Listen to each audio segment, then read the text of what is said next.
Graça e paz, meus irmãos, que alegria, mais um sábado, mesa posta, e você é o nosso convidado. Pode se assentar, aqui tem um lugar para você na mesa, sempre cabe mais um, e que alegria poder receber você, mesmo que por trás de um smartphone, de um aparelho de celular, estamos em comunhão, estamos em conexão. Diretamente aqui da Casa Sal, quero desejar a todos um sábado abençoado, inclusive é um sábado pré-rec, que amanhã nós vamos ter a nossa primeira conferência aqui na Casa Sal. Você já se preparou? Você viu aí que durante a semana, os meses, nós estávamos postando e o grande dia chegou. Estará conosco igrejas amigas, igrejas parceiras, o pastor Milton da igreja Sal da Terra de Itaquaquecetuba, o nosso irmão pastor Jefferson da igreja O Brasil para Cristo e também o pastor Rafael, aqui pertinho de nós, a Missão Resgatar. Então, se prepare, meu irmão, venha conosco a partir das 13h30, mas chegue cedo que os lugares são limitados, meus irmãos. E hoje eu recebo aqui na mesa, na Casa Sal, a nossa irmã Tina Costa, que alegria, hein?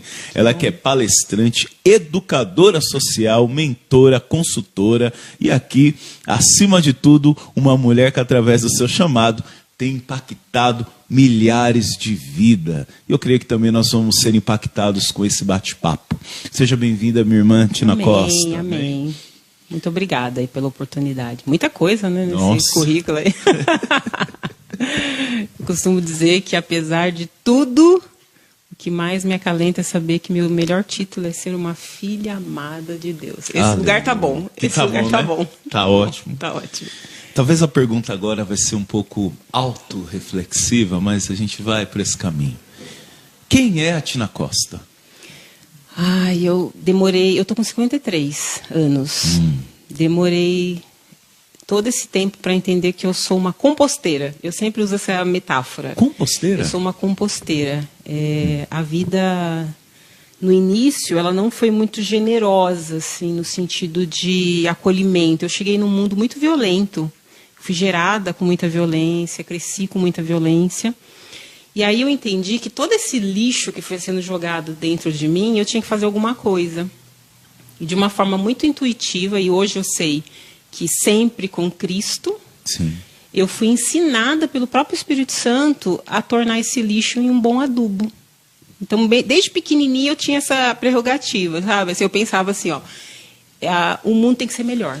As pessoas são legais, eu vou acreditar nelas. E aí fui crescendo com isso e hoje eu tenho a impressão, e não é nem impressão, acho que eu tenho a certeza já, de que eu fiz um monte de jardim por onde eu fui passando com adubo. Então, assim, cara, tô pronta. Quer jogar seu lixo, sua raiva, seu ódio? Pode jogar.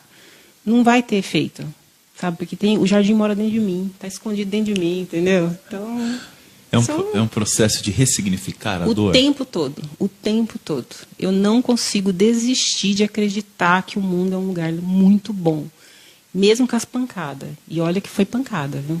Todo dia. Mas eu tô aqui, firme e forte. Irmã, me fala uma coisa, essa questão que você falou da compostagem toda. E quando teve momentos que você se deparou com a miséria do outro e viu que essa miséria também estava em você? Todo dia, provavelmente agora, no caminho para cá. E como é que é trabalhar isso? É só a mesma pergunta que eu sempre me faço em tudo que eu estou fazendo. Gente, desde comprar cotonete na farmácia a tomar uma grande decisão na minha vida. O que Cristo faria no meu lugar? Eu sempre estou com essa pergunta na minha mente o tempo todo. Então eu percebo, né, e eu acredito que até os próprios processos que eu passei na minha vida me tornaram uma espécie de sonda, assim, né? Onde eu estiver, eu consigo captar muito rápido as dores das pessoas. Mas eu não trago essa dor para dentro de mim, eu não aguentaria isso. Sim. Então eu sondo, enxergo essa miséria. E aí eu penso, o que Cristo faria? Ele amaria, ele acolheria. Independente se você tem lepra, se você tem um fluxo de sangue, independente se você é um ladrão, ele só amaria. Então é o que eu faço. Então as pessoas às vezes não entendem muito, né? Nossa, mas fulano, você devia matar, devia bater. Sim. Eu falo, eu sou igualzinha a ele, meu pecado só é um pouquinho diferente. Eu vou nessa linha. Amar dói? Dói. E dói pra caramba. Porque amar o primeiro princípio do amor para mim é renúncia, né? Você tem que abrir mão do que você é, abrir mão das suas identidades. Cristo abriu mão dele para amar a gente, né? Então dói. Mas aí quando você entende também que é uma via de mão dupla, quanto mais você ama, mais você recebe, aí chega o equilíbrio, né? Então eu sou muito amada, assim, eu sou muito amada, gente. Todo dia eu acordo com esse pensamento, cara, como eu sou amada. Por Deus, pelas minhas filhas, pela minha família, amigo. Eu não durmo um dia sem ouvir eu te amo de alguém. Não consigo, assim. E não é porque eu vou atrás. Sim. As pessoas mandam, sabe, espontaneamente, no WhatsApp, eu te amo, você sabia? Eu falo para minhas filhas, mãe te ama. Elas, também te amo. Então, todo dia, o amor está aqui, ó. Eu tenho tatuado, né, inclusive. O amor me amou. Nossa, que lindo. E ele me continua me amando, assim, o amor não desiste de mim. Como é que eu vou desistir do amor? Se ele não desistiu de você. Gente, tem como. E a Tina é mãe? Mãe de 2 mulheres incríveis já. Marina vai fazer 21, a Isabel fez 16 agora, em maio. Elas são incríveis, o melhor de mim, o melhor da minha descendência. Né? Eu tenho um hábito, eu oro o mesmo salmo, que é o salmo número 1, sobre a minha descendência, desde quando eu não era mãe. Então eu já orava pelos meus sobrinhos. E eu sempre oro, eu até falo, nossa, tia, de novo esse salmo.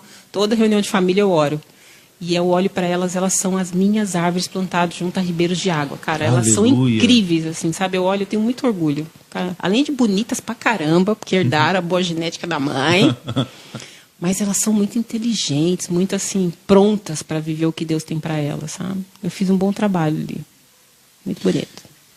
Nesse mundo, daqui a pouco a gente vai falar um pouco mais sobre o protagonismo feminino. Achei fenomenal o projeto, e a gente vai falar mais sobre isso. O que resume uma mulher incrível para você? Uma mulher flexível para o aprendizado. Na minha cabeça. Se a gente não estiver pronta. Eu sou de uma geração, né? Esse dia eu estava falando, nossa, nasci nos anos 70, cara. Né? Flashback, música blackão. E eu nasci numa época que não tinha internet. Né? Eu sou da época do... Bota para trás lá, The Basic. Eu colocava 2 pontinhos no computador para acessar um sistema. Né? Não tinha Word, não tinha nada disso, Google. E aí eu estou sempre aprendendo.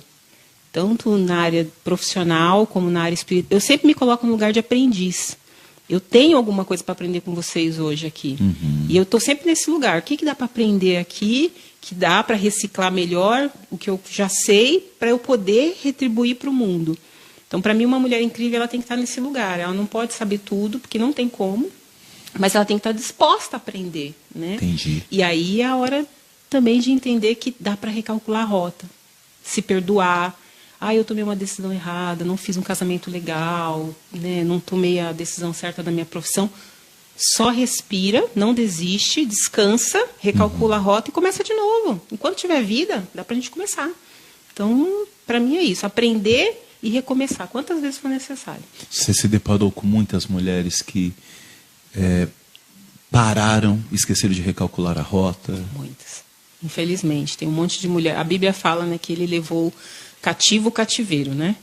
E tem muitas mulheres que estão presas em cativeiros assim emocionais do sistema. Elas não conseguem, e a porta está aberta. Isso que é o triste. Eu já fui essa mulher. A porta estava aberta e eu não conseguia enxergar a porta porque eu me colocava num lugar. Eu preciso ser isso porque eu criei um personagem, né? Estava ali. Entendi. Ainda mais dentro do nosso ambiente de igreja, a gente cria essas expectativas. As pessoas estão olhando, eu sou líder, não sei o quê. E aí, quando você olha que a porta está aberta e que você pode, quantas vezes for necessário sair e recomeçar, porque ele está esperando e ele está ali disposto junto com você, eis que as coisas podem realmente ser novas. Então, eu me deparei com muitas mulheres, assim, que elas estão... Eu costumo dizer que elas são mortas-vivas, né? Elas não estão mais. Na verdade, elas só estão em carne aqui, mas o espírito e a alma, as emoções, são presas em algum lugar. É muito triste, muito triste. Mas nosso trampo é esse, né? Nosso trampo é esse, é ir lá e falar, cara, tem vida aqui, sai daí, bora lá. Bora lá. Mateus capítulo 5, versículo 16 diz assim: assim brilhe a luz de vocês diante dos homens, para que vejam as suas boas obras e glorifiquem ao Pai de vocês que está nos céus. Qual foi o momento que a Tina muda essa chave e decide ser essa que vai brilhar, vai iluminar? Sai do estado assim passivo para vou fazer. Algo tem que ser feito. Você lembra quando o primeiro projeto você falou... eu vou fazer um resgate aqui na mente. Eu me converti, gente, em 96. E eu tive o privilégio de ir para Cristo por amor, por escolha, né? Não tinha nenhum processo. Já tinha sofrido pra caramba. Mas naquele momento eu estava bem. Mas eu quis ir, uma história bem engraçada. E eu me converto já entendendo que o evangelho não era passivo. Entendi. Porque eu já me converto num ambiente das pessoas trabalhando para Cristo e assim, muito voltados para fora da igreja. Então eu falei, gosto desse negócio, né? Eu já tinha uma veia social, falei, gosto desse negócio, vou caminhar. 3 meses depois que eu me converto, o Senhor já começa a usar pessoas e falar comigo que não era parede, que meu lugar não era igreja. Só que eu precisava fazer o beabá, né? Só que antes do batismo, cara, já começou a obra. Antes do batismo, assim, eu não tinha descido as águas ainda. Nossa. E as pessoas já começaram a se chegar. E aí é que nasce o Ministério das Escadas, o ministério que eu faço parte. Porque eu trabalhava numa empresa, bonitinha ali, gerente financeira, já convertidinha, toda fofinha. Só que aí Deus fala, é para você agora, pode ir. Então eu já começo a obra assim com muita vontade. Os primeiros projetos, na verdade, tinham a ver com sentar, exatamente o que a gente está fazendo isso hoje. Sentar na mesa, ouvir o outro, comer junto. Para mim, evangelho é isso, é relacionamento, é sentar, todo mundo no mesmo nível. E começou com essas conversas mesmo, só que aí vai agigantando, né? Você vai entendendo as necessidades das pessoas e começa a suprir. Então, eu acho que quando o evangelho chegou em mim, quando Jesus me chamou, a obra já começou. Isso em 2003 ou antes? Não, bem antes, 97, 98, a gente já estava caminhando. Ali. Quando veio o ministério, já estava formatado. Eu já fazia a obra, mas não tinha esse nome, né? Entendi. Eu achava que aconselhar, ouvir, levar um alimento, para mim isso fazia parte, era normal. Já tinha essa configuração. Para mim, isso era o evangelho. Eu vou muito em Atos, a igreja de Atos, ali no capítulo 2 até o 4. Para mim, aquilo é o evangelho e tem que ser até hoje. Mão na obra. Né? Não havia necessidade na igreja do Senhor, ponto. Então, quando eu olho hoje as nossas igrejas, a filinha da cesta básica dói meu coração. Sim. Que eu sempre falo, não é condizente ao evangelho. Se alguém dentro da igreja está vivendo de cesta básica e precisa pedir essa cesta básica, a gente está com um problema de comunicação dentro dessa congregação. Porque, teoricamente, eu oro, eu convivo, eu sento à mesa, eu conheço meu irmão, eu sei da necessidade dele. Eu não preciso perguntar se ele precisa de comida, se eu vou na casa dele, conheço e convivo com ele. Entendi. E aí o meu coração e minha obrigação espiritual me faz suprir essa necessidade. Porque se eu tenho, você tem. Se você tem, ela tem. Esse é o evangelho, não é comunismo, viu, gente? Esse é o evangelho, que é Cristo. Que se confundem muito. Sim. E quando você acha que foi que teve esse corte aí, essa coisa da gente começar a fazer das nossas mesas o nosso culto, o meu particular, independente da existência do outro, da necessidade do outro? Eu acho que tem muitas camadas aí sociais, né? O próprio capitalismo nos leva a esse condicionamento de pensamento, né? Sim. Ter mais, acumular, né? A gente não tinha isso na igreja primitiva. Não mesmo. Não precisava acumular. Vendiam as propriedades, colocavam aos pés e repartiam conforme a necessidade de cada um. Então, aí, lindo que você disse. Para repartir tem que conhecer a necessidade. Só. E eu não preciso ficar expondo essa pessoa, humilhando essa pessoa. Não tem necessidade, né? Eu só preciso conviver com ela.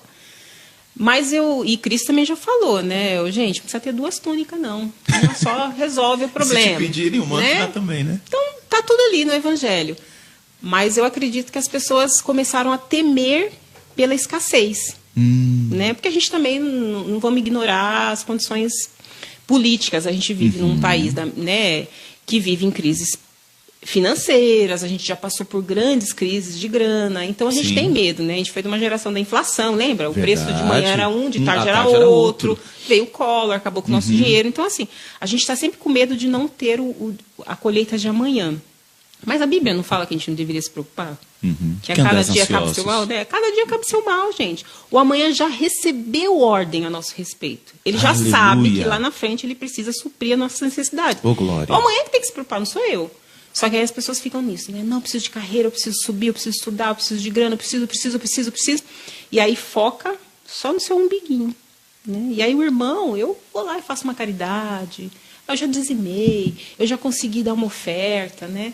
Mas será que é o suficiente? Será que o que você está fazendo é o suficiente? É a pergunta que você tem que fazer quando você vai deitar na cama, entendeu? Eu fiz o meu melhor? Eu consegui? E eu não estou falando também da gente esvaziar todas as nossas reservas, que não é sábio, né? Sim. Então a gente tem que olhar nosso celeiro, suprir minha casa, minha família. Meu primeiro ministério está suprido? E aí, qual é a extensão desse meu ministério? A minha comunidade que está em torno, né? Para mim é incabível. Isso que você falou é lindo, né? A extensão do meu ministério. O pastor Mauro, ele ensinou algo que eu achei fenomenal. Ele disse, irmãos, quem acha que o evangelho requer de você 10%, você está enganado. Então, é uma conta que não fecha, não né? Fecha. Ele requer a sua vida. É tudo. 10%. Cara, não faz sentido. Né?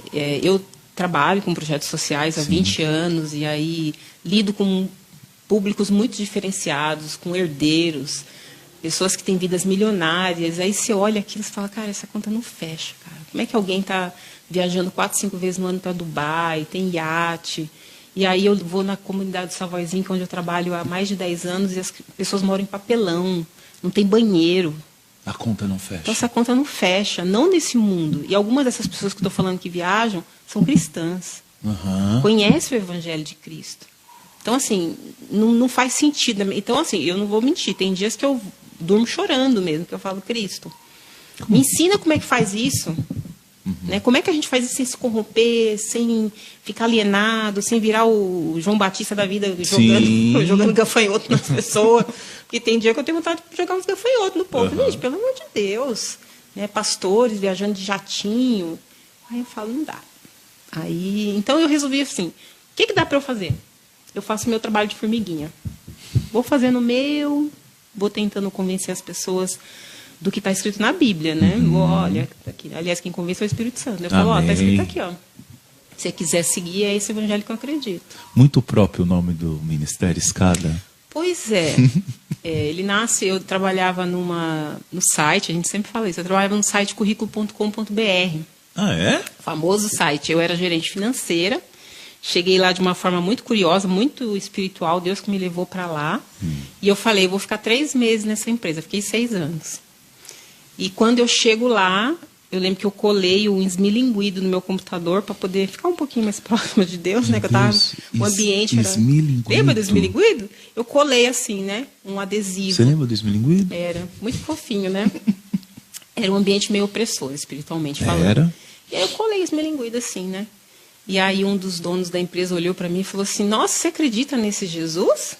Assim? Aí, assim, né? Atrás de mim. Aí eu falei, acredito. Aí ele falou, você caiu no lugar errado. Deu uma risada assim, demoníaca. Aí eu falei, meu Deus. Aí eu fui entender a história. Os sócios tinham uma mágoa profunda com o Evangelho. Vinham de uma religião específica. E aí eles tinham muita dor em relação àquilo. Eu falei, Deus, o Senhor mandou para cá, tem um propósito. Só que eu era a única cristã no ambiente. E aí eu comecei a orar. Eu falei, Deus, eu não posso ficar sozinha, eu preciso do seu exército. E aí, coincidência ou não, a gerente de RH saiu e o chefe falou, você pode ficar um tempinho cuidando do RH também? Eu era do financeiro administrativo. Eu falei, posso. E aí eu comecei a fazer processo seletivo. E aí eu sei que, assim, eticamente não pode, mas eu perguntava para a pessoa, você processa alguma fé durante a entrevista? Aí a pessoa falava, eu sou cristã, eu ia só separando aqueles currículos, né? Tá. Tá bom. E em poucos meses a gente tinha mais pessoas lá. Só que tudo agente secreto. Ninguém se manifestava. E em algum momento começou um movimento. Assim, as pessoas entravam na minha sala e eu ia falar de uma coisa do trabalho e a pessoa sentava e começava a chorar, falava de algumas questões dela. E eu aconselhava. Até que alguém, algum dia, entrou na minha sala e falou, preciso orar por alguém. A pessoa está muito mal. E eu falei, gente, eu não posso. Né? Sou eu que faço o regimento interno. E eu já não pode ter nenhuma manifestação religiosa dentro da empresa, por ordem da chefia. Como é que eu vou orar? E aí eu não lembro, até hoje a gente não sabe quem falou assim, olha, tem as escadas de incêndio do prédio. Lá é neutro, lá é do prédio. Eu falei, podemos. Então corremos lá nesse espaço e oramos no espacinho da escada. Nossa! Estou falando de 3 pessoas. E aí, 3, 4 semanas depois, tinham 12 pessoas naquele espacinho. Daqui a pouco tinham 20 pessoas naquele espacinho. A gente ficava apertadinho, assim, sabe? Pegava a mãozinha assim e orava rapidinho, porque não podiam saber que a gente estava fazendo aquilo. E a gente começou a usar o horário do almoço. Então a gente comia rápido, voltava para lá e ficava a maior parte do tempo ali. Alguém sacou um violão, começou um louvor. Na escada. Alguém, vamos fazer um estudo bíblico, eu lembro até hoje, vamos estudar as mulheres da Bíblia? Vamos, eu fiquei com Ana. E cada um começou a trazer. Só que naquele meio ali tinha católico, tinha espírita. Era uma bagunça, pastor. E aí eu falava assim, Deus, o que o senhor está fazendo aqui? Deus falou, só continua. Até que um dia o chefe abriu a porta. Olha isso. E aí ele falou, o que está acontecendo aqui? Que vocês somem na hora do almoço e eu vi que estava um barulho aqui. Aí eu tive que enfrentar, fui na sala dele e falei, a gente está orando. E aí ele falou, você sabe que não pode. Eu falei, lá pode. Aí tive que ir, né? Eu falei, lá pode. Ah, então tá bom. Passado um tempo, ele pediu para mim um dia, vocês estão orando lá naquela escada, você pode orar por um contrato aí que eu vou falar com o cliente? Vamos ver se seu Deus pode. Eu falei, não chama Deus para briga, não. Não chama não, irmão. Falei, tá bom, vamos orar. E aí ele fechou um contrato muito bom, veio agradecer. E a partir daquele momento, a gente tudo que a gente pedia em relação à empresa acontecia. A gente falava, Senhor, aumenta 7 vezes o faturamento? Pá. Senhor, traz tal pessoa assim, tá. E as coisas aconteciam de uma forma tão assim, aí a gente começou a viver o sobrenatural. Sobrenatural. Que a gente, né? E assim, éramos 5 mulheres, né, que estavam encabeçando aquele trabalho. Cada uma de nós era um nível de maturidade, cada uma de nós tinha a sua própria igreja. Eu era da intercessão na Unida. E aí eu falei, gente, está nascendo alguma coisa aqui, só que eu não entendi. Até que um dia Deus deu uma visão espiritual mesmo, e ele falou, aqui eu estou levantando um ministério. Só que não é para cá, é para vocês saírem. Eu criei vocês aqui fora da igreja porque vocês vão ser para o mundo. E aí, vamos conversar com os pastores. Quando a gente conversa com os pastores, negativa. Todos os pastores, não. Negando. Aqui não. Não tem como vocês caminharem junto. Vocês são visão dividida. Eu falei, mas como assim se a gente prega o evangelho? E aí só o pastor Joiadas que ficou do meu lado. Ele falou, não, amada. Ele falou, vocês estão vivendo o evangelho puro e simples. Eu faço a cobertura espiritual, podem ir. Amém. E aí a gente começou. E 21 anos depois a gente está aqui. A gente virou uma ONG. Olha, a gente já tem aproximadamente aí um impacto sobre mais de 21 mil pessoas. 21 mil pessoas. Aqui. A gente já fez mais de 200 ações sociais, pelo menos uns 15 projetos de impacto. Mas no começo a gente só queria orar na escada, a gente só queria estar junto. Mas aí Deus começou a mostrar a necessidade. Como Deus é maravilhoso, né? A gente ia na casa de alguém orar, e aí Deus mostrava o armário vazio. E a gente falava, cara, não dá. Comida vai resolver? Vai suprir. Mas vai resolver? Não. Essa pessoa precisa do quê? Precisa de emprego. Aí a gente ajudava no trâmite, capacitação, fazer currículo, auxiliar no treinamento da entrevista. E a coisa foi crescendo. E os projetos foram nascendo a partir da necessidade dos irmãos. E aí Deus foi fazendo coisas assim que é muita história.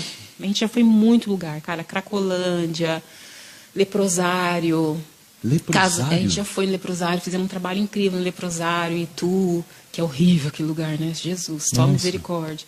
Já fomos trabalhamos com público em situação de rua, trabalhamos 3 anos com mulheres refugiadas, recebendo mulheres de vários lugares do mundo, capacitando, socializando, fazendo culto, pagando aluguel, depois colocando elas de volta para os seus próprios países. E a história é para dedéu, assim, muita coisa. A escada, e degrau por degrau, você teve um momento que você pensou assim, para mim não dá. Todo dia, viu? Falei sempre sincera. Todo dia que eu falo. Subindo essa escada aí, você fala. Porque não é fácil. A gente não pode romantizar. Exatamente. Né? No mundo vai ter aflição. De tempo em tempo, o fardo vai ficar pesado. A gente precisa fazer essa troca. Né? Lidar com pessoas não é simples. Lidar justamente com essas diferenças de maturidade. Nem todo mundo está no mesmo degrau. Sim. Então, toda hora, na verdade, o meu papel nas escadas não é tanto subir, é sempre descer. Descer para poder acompanhar alguém Busca, que ainda. Vamos lá, você consegue. Então, é um processo, mas é um lugar onde flui. Nossa, que... A gente vê esse fluir assim, de Deus, né? Eu estava vindo para cá e lembrando, né? Sábado passado a gente teve um dos projetos que a gente trabalha que chama Ará, que em hebraico essa palavra assim, caminhar um tempo junto. Nossa, que bonito. A gente trabalha com crianças numa comunidade, a gente só brinca. Só vai lá, brinca, pula corda, sai correndo, pega. E através disso a gente prega o evangelho. E aí eu não fui no sábado, não podia porque eu estava trabalhando. E aí uma criança fez um desenho. né? E ela nem sabia que eu não ia. E aí, quando eu fui separar os trabalhos que eles fizeram no sábado, os educadores, aí no meio tinha um desenho com o meu nome, assim, né? E aí eu falei, isso para mim é a marca do Evangelho. Eu não estava lá, mas uma das crianças tem a minha marca nela, né? Marcou. O carinho, o amor. Sim, então, ela sim. me desenhou lá, cheia de coraçãozinho, assim, sabe? E aí eu falo, se essa vidinha já foi alcançada, já valeu.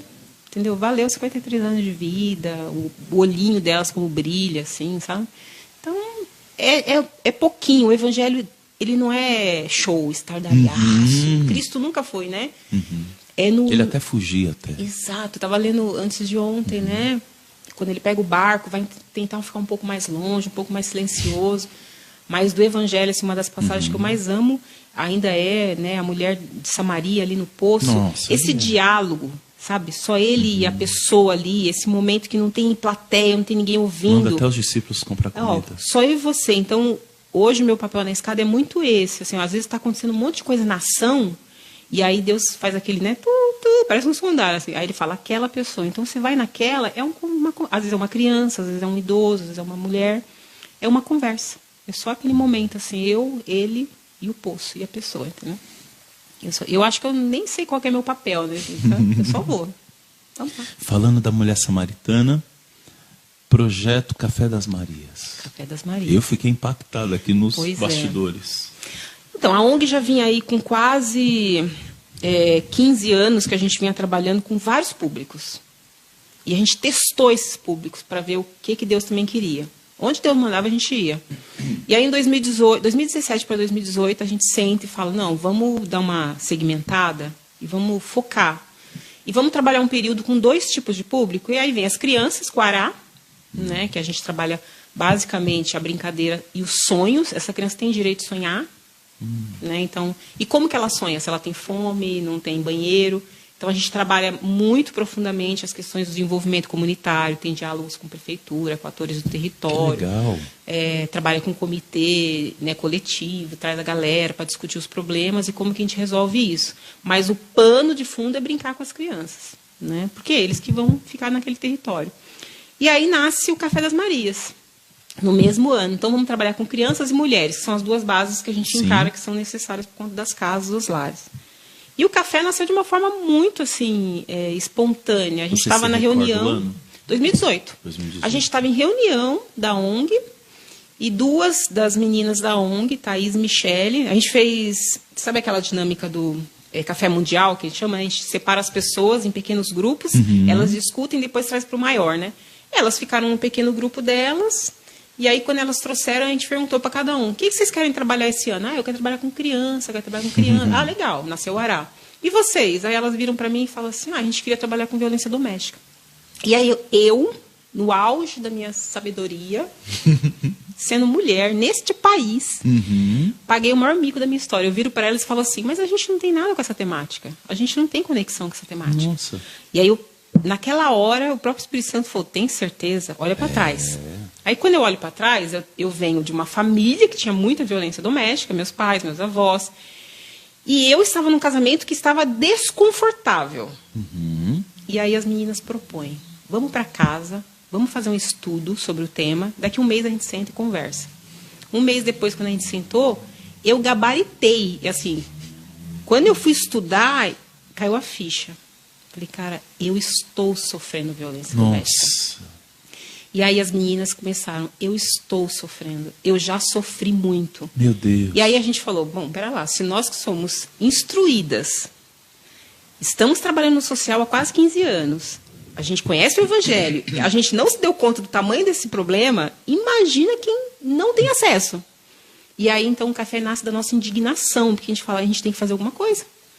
E aí o primeiro estudo que a gente faz mostra que 40% das mulheres que fazem BO se declaram evangélicas. Meu Deus. E a gente fala, não, aí piorou. Está nas nossas igrejas. Está dentro da igreja. Nas nossas comunidades. Vamos trabalhar. E aí nasce o café com essa prerrogativa de que a gente precisa trabalhar a educação. O enfrentamento tem muita gente trabalhando, que bom. Tem muitos coletivos, muito sólidos, inclusive. Mas quem que está trabalhando a educação? Quem está indo na base e explicando para as pessoas o que é violência? Porque nós também não tínhamos noção. que alguns gestos e algumas rotinas nossas eram microviolências, até que chegue na máxima, que é o feminicídio, que ele é gradativo, né? Sim. O ciclo da violência. E aí a gente começa a desenvolver uma metodologia. Então a gente senta com uma psicóloga, que é parceira nossa, Deise Luz, também cristã, do nosso grupo ali, e a gente começa a desenhar. Então, primeira coisa, nossa narrativa nunca vai ser também reafirmando a violência. Então, você não me ouviu em nenhum momento aqui chamar ninguém de agressor. Verdade. Nós chamamos de autor da agressão, porque ele não é agressor, ele não é o que a agressão faz com ele é autor de algo que pode ser mudado. E aí começamos. Nossa linguagem sempre vai ser amorosa, compassiva, presente. A gente sempre vai ter um olhar para as duas figuras. E aí nasceu. A gente não tinha a noção de que ele ia se expandir tão rápido, ia crescer tão. Hoje a gente já tem aí em torno de 121 mil pessoas alcançadas pelo café, assustador. Nossa. A gente tem 80% da nossa atuação na internet, aconselhamento, conscientização. Nossa, que bênção. Né? Maravilhoso. Mas trabalhamos os encontros também. Nos encontros presenciais, a gente trabalha 3 níveis, né? O da conscientização, então a pessoa precisa cair a ficha, né? Quem que ela está é. sendo agredida? Ela precisa entender o que é violência, ela precisa entender onde que ela procura ajuda quando isso acontece, quem é a rede de apoio dela. Então a gente trabalha isso de uma forma bem decodificada. Então a gente tira toda aquela complicação que a lei traz, a gente pega a Lei Maria da Penha, mastiga e consegue compartilhar com as pessoas de uma forma muito rápida, para elas entenderem e acessarem, entender que a rede está aqui, pertinho, não está lá longe. Aí no segundo nível a gente já trabalha a capacitação, né? Já associado ao terceiro, que é a multiplicação. Então, primeiro ela entende o que é violência, se ela é ou não uma vítima. Quem é ela nessa história? No segundo módulo, ela já consegue entender o que ela pode fazer como rede de apoio, quem que ela ajuda. E no terceiro, ela multiplica esse conhecimento. E aí a gente faz isso com 2 grupos, adultas e meninos e meninas. Então, a gente tem uma equipe adulta que só ministra para mulheres e a gente tem adolescentes entre 14 e 20 anos que só ministram para jovens, né, meninas e meninos. Sim. Porque aí vai trabalhando esses públicos até que um momento a gente acha que eles vão se encontrar, né? A gente está nessa fé. E aí a gente vai conseguir reduzir esses números, né? Você acha que demora para a ficha cair da mulher, dela dizer, não, realmente, o meu relacionamento é tóxico, eu estou sendo... Não quer crer, não quer acreditar. O que você acha? Demorou 17 anos, né? Olha isso. Fiquei casada há 17 anos. Então, é um processo, né? A gente sempre até usa uma metáfora nos encontros, que a gente fala que a mulher está dentro de um casamento, dentro de uma relação, um namoro, né? Lembrando também que a violência doméstica não se dá só com relacionamentos conjugais, né? Se estiver lá no quintal, com o irmão, né? Com o pai, qualquer figura que tenha um laço de confiança, né? A lei configura. Então, ela está dentro desse relacionamento, só que a porta está fechada. Então, a gente usa essa metáfora. O nosso papel de café é bater na porta. Fala, ô, quer tomar um café? Então, quando a pessoa abre a porta, ela se depara com um universo de informações. Só que, no primeiro momento, ela não consegue sair. Porque ela tem muitas dependências. Emocional, financeira, estrutural, religiosa. Sim, então, ela não religiosa. pode sair. A gente fica do lado de fora, esperando a ficha cair. Então, a gente até fala, quando a ficha cai, faz barulho. Faz muito barulho, porque a dor faz muito barulho. É a hora que essa mulher se arrebenta emocionalmente. Quando ela descobre que o álbum de casamento dela não faz mais sentido. Quando ela descobre todas as mentiras que ela contou para ela mesma. Né? Porque a gente vai contando, mas pelo menos ele não faz isso, pelo menos ele não é... Ele grita, mas ele não me bate. Ele bebe, mas ele paga as contas. Pelo menos ele é bom com meus filhos. Quando esses pelo menos caem, faz um estardalhaço. E aí, a hora que o café fala, a gente está aqui. A gente é sua rede de apoio. E para viver o próximo estágio, que é o luto. E aí o sistema, ele não vive o luto. Né? O sistema que a gente tem hoje, judiciário. Ele fala o quê para você? Sofreu violência? Vai na delegacia e denuncia. Só que se vai à delegacia... Nossa! Não é tão simples. Pode demorar um dia, pode demorar 10 anos. E aí o café está nesse lugar. A gente vai ficar aqui. Até a gente brinca, a gente segura a mão dela e fala, você quer chorar? A gente vai chorar. Você quer falar que ama ele? A gente vai ouvir você falar 1.500 vezes que você ama ele, mesmo ele não valendo quase nadinha. Você quer ir para a delegacia? Quase nadinha. Quase nadinha. Você está pronta para a delegacia? Agora a gente vai. Porque quando a gente vive esse luto, a gente empodera essa mulher e ela amadureceu a decisão. Se ela amadureceu a decisão, aí ela sai e nunca mais ela volta para esse ciclo. Consciência, metanoia. Ela tomou a decisão, ela saiu, não foi ninguém que empurrou, não foi a pressão de ninguém. E estatisticamente já ficou provado, quando alguém força uma pessoa a sair de uma relação dessa, sem ela estar pronta, ela volta 7 vezes para o mesmo parceiro. E nessas 7 vezes é que acontece feminicídio. Por conta do vínculo. Por conta do vínculo, é muito difícil. O que eu faço agora sem... Tem, o primeiro, assim, nas questões de dependência, a primeira ainda é financeira. Né? Infelizmente, as mulheres ainda dependem muito financeiramente de seus parceiros, que é a violência patrimonial. Às vezes, ela trabalha. Que, aliás, desculpa te cortar, é muito interessante isso, porque esse tema de violência patrimonial, eu me lembro de ter ouvido a primeira vez, ano passado, por conta daquela cantora Simone Mendes, né? Sim, Foi a Simone Mendes? Acho que ela estava sofrendo isso com o esposo. Eu falei, nossa, não sabia que existia esse... Olha que coisa. A lei é muito... Por isso que é muito bom, né, fazer os encontros do café, porque a gente traz informações e elementos da lei que não está no nosso cotidiano, não faz parte da nossa linguagem. Então, a patrimonial, por exemplo, a gente pode ter exemplo de uma mulher que trabalha, mas ela sofre violência, porque ela não controla o próprio dinheiro. Às vezes o marido que controla, ele que fica com cartão. Mas no passado era muito isso, né? Muito. Minha mãe, ela conta, mas ainda por existe exemplo... hoje. Minha mãe contava, por exemplo, que primeiro salário é todo meu. Minha avó falava, não, eu quero todo. Se não for para dar todo o salário... Todo. A e que é uma violência. Tem muitas mulheres, assim, que às vezes ganham mais que o parceiro, né? O parceiro já também não aceita. E aí ele não aceita e ele que administra. Ele investe, ele faz gastos que ela não sabe. Isso é violência. Se eu não partilhar, teoricamente eu tenho que partilhar tudo com meu esposo, né? Com meu marido. Coloca as contas na mesa aí, vamos dividir como é que vai ser o custo da casa. Mas acontece muito, assim. A violência sexual, que poucas pessoas falam e acreditam que violência sexual é só eu ser violentada na rua, estuprada na rua. Não. Por exemplo, a gente traz um módulo para falar do estupro conjugal. E isso é muito chocante dentro das igrejas. E acontece porque muito. A gente vai lá para Coríntios, mas o meu corpo não é meu, enquanto mulher, meu corpo pertence ao meu marido. Mas uma exegese totalmente errada, então, né? Mas tem gente que usa essa, bem fora do contexto. Totalmente né? fora do contexto. Inclusive para violência sexual. Se a esposa não está em condições físicas, emocionais para ter uma relação naquele dia, muitos maridos forçam essa relação e eles não sabem que eles estão, nesse momento, cometendo um crime passível de BO e de prisão. E que tem acontecido muito isso na mídia, que agora muitas das mulheres estão vindo à tona e denunciando. Sim. Né? E parece que as pessoas não entendem muito isso, né? Acho que é mimimi, mas como né? que isso é? É mimimi. Aí a gente sempre fala, e assim, o café é que fique muito claro para todo mundo. Por sermos cristãs, óbvio que nós somos defensoras da família. Óbvio. Então a gente sempre fala no café, o nosso objetivo não é de maneira nenhuma sair destruindo todas as relações e vamos lá, divórcio. Não, pelo contrário. Um dos módulos do café é dizer assim, olha, se existe possibilidade de reconciliação, vamos trabalhar isso. Mas os dois têm que querer. Então o autor dessa agressão tem que estar flexível a receber algum tipo de ajuda profissional, seja terapêutica ou psiquiátrica em alguns casos, né, um recondicionamento mental, ele precisa entender onde ele está vivendo. E essa mulher também tem que estar disposta a perdoar todas as dores que ela já sofreu. Que aí entra naquilo que você disse, o perdão como uma ferramenta. E a gente tem casos de sucesso, assim, né? Um dos primeiros cafés que a gente fez, uma das primeiras vítimas que a gente acolheu, né? A gente não expõe o nome das pessoas, porque eram bastante conhecidos, mas eram pastores, um pastor bastante relevante. E ele cometia atos de extrema violência. Eu estou falando de cárcere privado.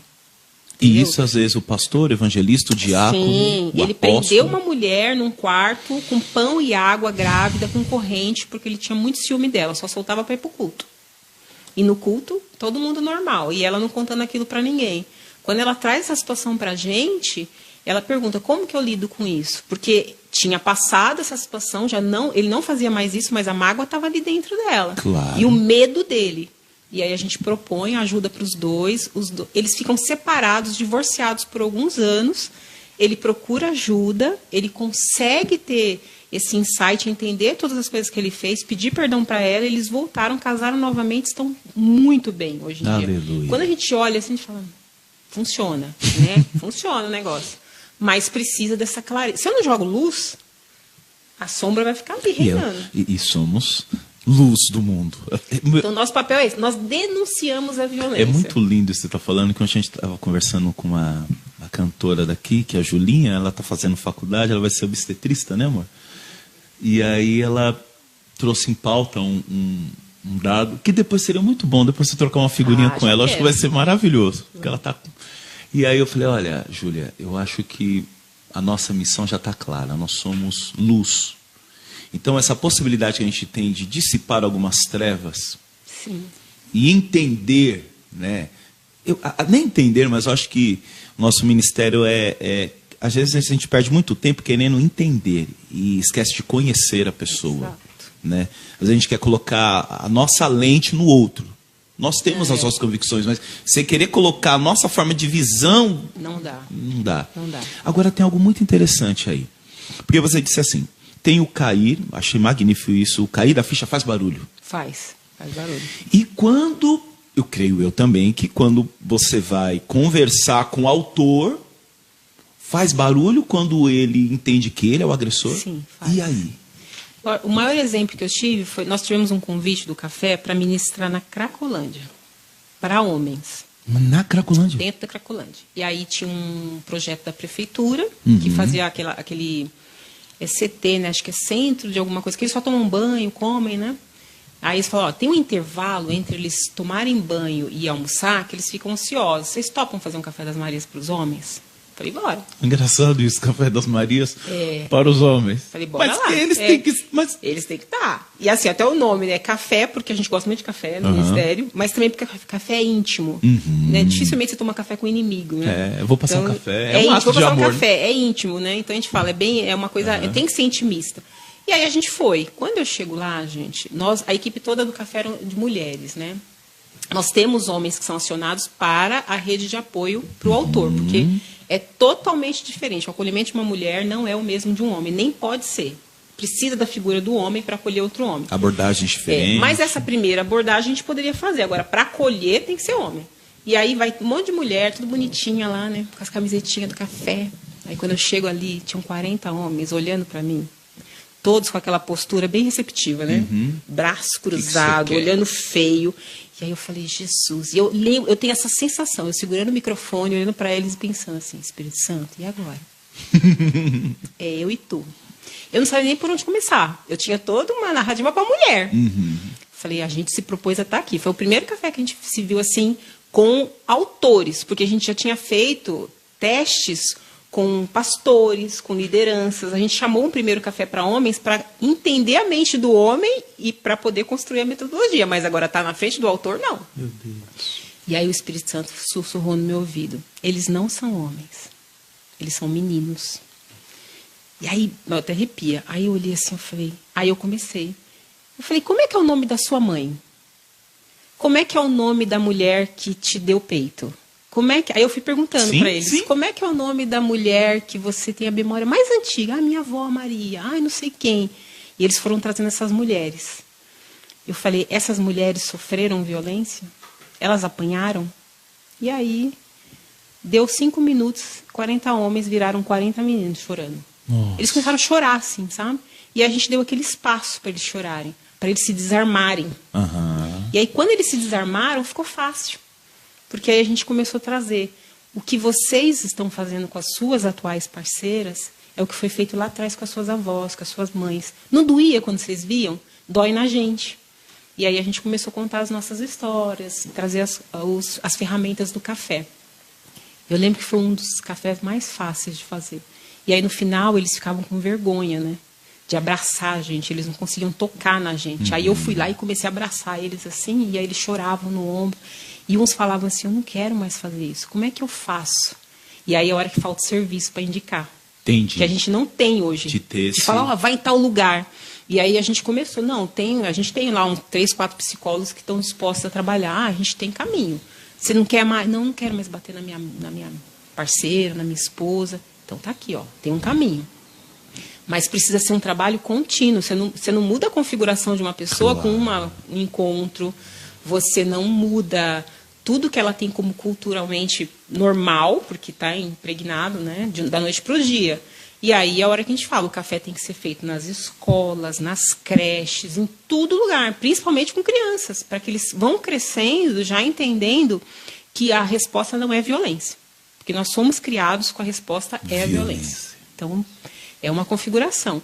Mas quando eu estou diante do autor, é a miséria que você trouxe antes. Quando eu olho para ele, cara, eu só vejo a dor que está lá dentro. E eu vejo que ele escolheu essa resposta como forma de sobreviver. E é muito dolorido. Eu não estou passando pano, que aí a gente já teve em alguns congressos, assim, que aí a mulherada fala, não, o autor da agressão tem mais é que morrer, tem que ficar na cadeia até acabar, tem que não sei o quê, tem que... vai para linchamento. Aí eu falo, mas ele é pai de alguém. Mas às vezes o autor não é filho de alguém? Exatamente o que eu falo. Eu falo, mas ele é filho de alguém. Ele é pai de alguém. E aí eu trago muito da minha história. Eu sou filha de um autor da agressão. Meu pai bateu na minha mãe 19 anos, cara. Ele destruiu minha mãe. Com 36 anos, ela não tinha um dente na boca. Ela tinha um monte de osso quebrado. Ela não suportava mais aquele casamento, mas ela ficou pela gente. Ela não tinha para onde ir. Só que esse mesmo autor da agressão, cara, às vezes entrava pela porta com uns potes de doce. E ele me pegava no colo, ele me colocava aqui no ombro dele, ele cantava, ele dançava comigo na sala. Ele olhou para mim e falou para mim, você é a pretinha mais caprichada que o pai fez. Não tem pretinha mais bonita que você. Até hoje a minha autoestima tá aqui, ó. Lembrando porque disso. ele me falou que eu era bonita. Ele me ensinou sobre muitas coisas de amor. Ele era essas duas figuras que entravam pela porta. Às vezes socando a minha mãe e às vezes só amando a gente. E não consigo separar. Ele era essas duas pessoas. E eu escolhi amar essas duas pessoas. Entendi. Se ele tivesse tido tratamento, ajuda, talvez não tivesse acabado a história como acabou. Que, infelizmente, na minha casa, o ciclo da violência venceu. Porque foi uma noite minha mãe decide. E aí ela mata meu pai. Durante uma discussão que ela não aguentava mais, ela pegou uma faca e deu fim na vida dele. O que aconteceu naquela noite? Ela se tornou autora da agressão. É quando o ciclo fica redondinho. A vítima desiste. Fechou o ciclo. Fechou. E aí ela vai presa. Nós, 5 filhos, nós ficamos órfãos da noite para o dia. Nós começamos a ser divididos, né, em casas. As pessoas não queriam, porque quem quer herdar isso? Problema? Quem quer esse problema? Minha mãe fica alguns dias presa. Quando ela volta, ela não volta mais mentalmente, porque ela entrou numa espécie de surto psicótico, porque no fundo ela amava.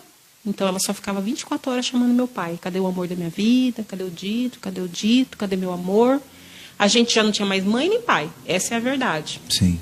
Para superar tudo isso, ela já tinha problemas com o alcoolismo, porque ela bebia, era uma forma dela superar as pancadas. Sim. Ela Anestesiar. triplicou o consumo de álcool. E aí, no meio dessa bagunça toda, ainda haviam outras violências. Porque aí havia o abuso sexual dentro da nossa casa que ninguém percebia. Porque era tanta violência, era tanta briga, que aí a única figura, né, que era, assim, aparentemente a equilibrada, que era do meu avô materno, ele levava a gente para casa dele, para poder a gente não ficar espectadores da violência. Só que aí ele praticava abuso. Então aí eu tenho toda a minha infância, né? Eu já fiz vários, já falo, uma das temáticas que eu trabalho é a prevenção do abuso sexual infantil por conta de eu ter sido vítima. E aí eu falo, o meu abuso eu não sei nem quando começou. A gente fez vários exercícios terapêuticos, deve ter começado, eu tinha 2, 3 anos de idade. E foi até os 14. Então são anos de abuso e em paralelo com a violência doméstica. Tudo que eu conheci durante toda a minha formação foi violência. Tudo era violência. Você acha que chega um momento que normaliza? Então, é o que eu falei no começo. Para mim não era normal. Eu não tinha nome, eu não conseguia nomear as coisas, porque eu era muito pequena, então eu não sabia que o abuso era abuso, eu não sabia que a violência era violência, mas alguma coisa falava dentro de mim. Tem que ter uma coisa melhor. Tem que ter uma coisa melhor. E aí é a hora que eu decido perdoar essa galera toda, né? Antes mesmo de conhecer terapia. E eu falo assim, antes de conceituar Cristo. Cristo já estava lá, já cuidava de mim, mas eu não tinha um conceito. Mas eu, muito pequena, eu olhava para essas pessoas e eu pensava, elas têm algo de bom. Meu pai dança comigo. A minha mãe faz minha comida, tem o cuidado de cortar a cana do jeito que eu gosto, né? Ela arruma meu cabelo. O meu avô, que é o autor do abuso em mim, ele também me leva para passear, ele me obrigou a estudar, ele fazia eu ler. Foi ele que me mandou, vai estudar, ser uma pessoa na vida, não sei o quê. Eu não teria feito faculdade se ele não tivesse me indicado o caminho. Então eu resolvi tirar o melhor de todo mundo. Todo mundo tem uma coisa boa, todo mundo tem sombra, todo mundo tem luz, cara. Entendi. E aí, tudo isso, essa bagagem toda, que é a compostagem, Sim. a gente leva para o café também. Eu levo para os projetos da minha vida. Ninguém é só ruim, ninguém é só bom. Muita Deus. coisa, eu sei. É muita coisa. Sorry. Uma bagagenzinha, 53 anos, né, gente? Meu Deus. Tempo. Eu ia fazer uma pergunta, mas ela fugiu. Dentro da estatística, é de 10 a 13 anos? Os abusos? É. Infantil? Ou antes até. Não, antes. Já caiu. Acho que está entre 6, a partir dos 6 anos, né? Das meninas, ano passado, a maior estatística de estupro foi entre 12 e 14, se eu não estiver enganada, das meninas. Isso dentro da igreja? Também. Tem alguma ponderação sobre isso? Também, infelizmente. Todos os ambientes sociais. Né? A gente não pode ignorar isso. Todos Eu os torno a sociais. dizer, falo direto aqui na igreja, irmãos, igreja é uma célula da sociedade. É um reflexo. Não é um mundo à Não. parte. E, assim, o maior auxiliador das violências é a falta de informação. Então, não é a denúncia, que as pessoas falam, se você não denuncia, as coisas. Tudo bem, denunciar é importante, faz parte do processo. Mas você precisa instrumentalizar as pessoas com informação. Se eu tivesse acesso. Quando que eu entendo que eu sou abusada? Quando eu chego na escola. Exatamente. Então, eu entro na escola com 6 anos e meio. Estudei lá no Benedito, ali na Cis Ribeiro. Quando eu chego na escola e eu começo encarar o outro nível de sociedade, que até então eu só conhecia minha casa como sociedade, quando eu chego na escola e vejo a dinâmica dos alunos com os professores, vejo o toque dos professores com os alunos, e vejo os pais dos alunos, como eles se tocam fisicamente, eu começo a entender que a minha casa é diferente. Então eu falo, mas o toque então que meu avô faz não é certo. Ali nasce a moral, que até então eu não tinha o conceito de moral. Entendi. Entendeu? Verdade. Aí eu começo, aí sobe a moral. Tinha conceito moral. Aí eu falo, nossa, então é diferente. E aí eu tenho as aulas de biologia, né? Na escola, antigamente, falava tudo, tinha umas aulas doidas, assim, né? Moral e cívica, né? Sim. E aí eu começo a entender Nossa, como é que moral e cívica. E aí eu começo a entender como é que a sociedade funciona. Aí eu falo, nossa, não é normal todo dia alguém chegar bêbado, virar a mesa e quebrar tudo. Não é normal, né? O meu avô vir na minha cama toda noite. Não é normal. E aí eu começo a entender. Então, informação. Por isso que a gente fala, cara, conhecereis a verdade e ela vai te libertar. Aleluia. É palavra. Então, informa as pessoas. Trabalha campanhas dentro da linguagem de cada público. Trabalha a campanha para a criança, para ela saber o que é certo e o que é errado. Trabalha a campanha com as mulheres, para ela entender o que é violência. Trabalha com os autores. É só dar acesso. Mas a sociedade tem interesses, a gente não pode negar, né? Existe um interesse econômico Claro. e de controle para que a gente não tenha acesso a isso, porque é mais fácil controlar as manadas, né, quando elas não sabem o que está rolando com elas. certeza. Né? Achar que é normal. Lembrei o que eu ia dizer. Você acha que o ato de você perdoar todos esses que cometeram violência foi uma forma de você parar de se violentar todas as vezes que você lembrasse, todas as vezes que... Você acha que o perdão era uma forma, tipo assim, de abrir a porta e falar, Eu acho quero que algo novo, vou eu me vejo libertar disso? Eu acho que é isso. É libertar e ficar leve, cara. A carga ficou muito mais leve quando eu passei a perdoar essas pessoas todas, entendeu? E o perdão, ele não anda sozinho, ele precisa estar com amor. Porque perdoar foi uma etapa. Amar essas pessoas foi a próxima. Então, uma das falas que eu sei que são bem polêmicas quando eu digo isso, eu amo o meu abusador. Né? Ele morreu, eu tive a oportunidade de perdoar ele em vida, olhar dentro do olho dele, ele me pediu perdão, eu perdoei. Então, amar ele, não abuso. Eu não amo a violência que ele fez comigo. Eu amo a figura que ele era, eu amo as muitas oportunidades que ele teve de parar e ele não parou. Eu consigo amar o desejo que ele teve de parar, porque eu sei que ele teve. Eu via, eu estava lá, eu sou a única testemunha do abuso. Eu lembro do olhar dele para mim, da força que ele fazia de não cometer o abuso, mas algo que habitava nele, a gente sabendo disso espiritualmente, era mais forte e ele cometia. Então eu falo assim, cara, eu tenho que amar essa figura. E a minha escolha foi essa. Então me torna mais leve, fica mais fácil essa caminhada. Eu lembro que eu fiz muita terapia, gente, vocês não têm noção. Eu fui cobaia em muitos consultórios. Eu lembro que assim, quando eu tive 14 anos acabou o abuso. Meu avô morre quando eu tinha 25, hein? Ainda moro com ele esse período todinho. Quase 10, né? Mais de 10 anos morando com meu avô ali, ó. E respeitando ele. Mas com 16 eu começo a trabalhar. E aí com 17 eu tenho esse insight. Eu preciso fazer terapia. Senão eu vou ficar doida. Porque eu venho de uma família muito comprometida. Não só pelas violências, como questões psiquiátricas. Minha família é toda laudada, viu, gente? Eu não tenho essa ilusão, não. Eu sou muito normal, não.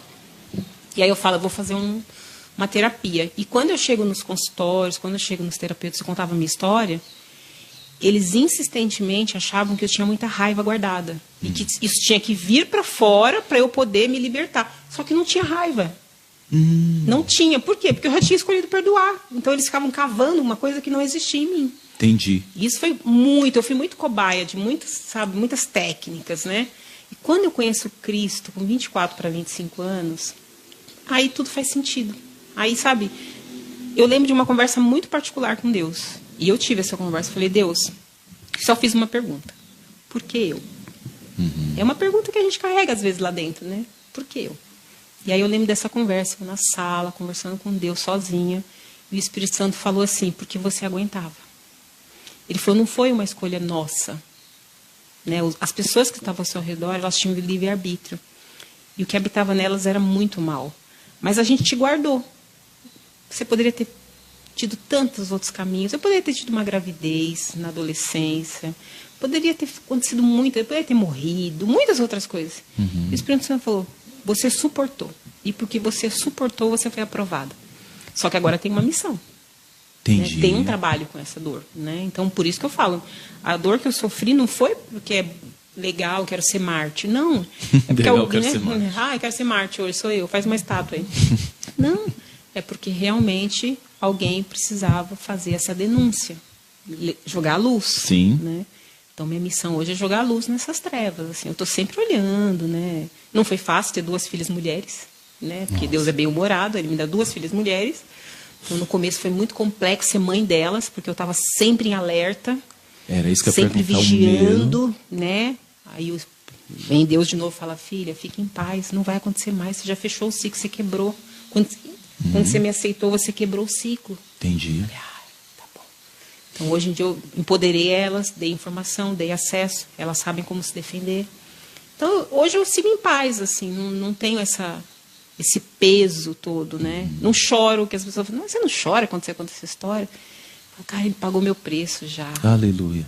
Já está tudo pago, já está tudo perdoado. Essas pessoas eu espero muito. E eu clamo a Deus para que eu tenha a oportunidade de encontrar minha família no céu, sabe? No grande dia. Eu sempre tenho certeza disso, assim, carrego isso no meu coração.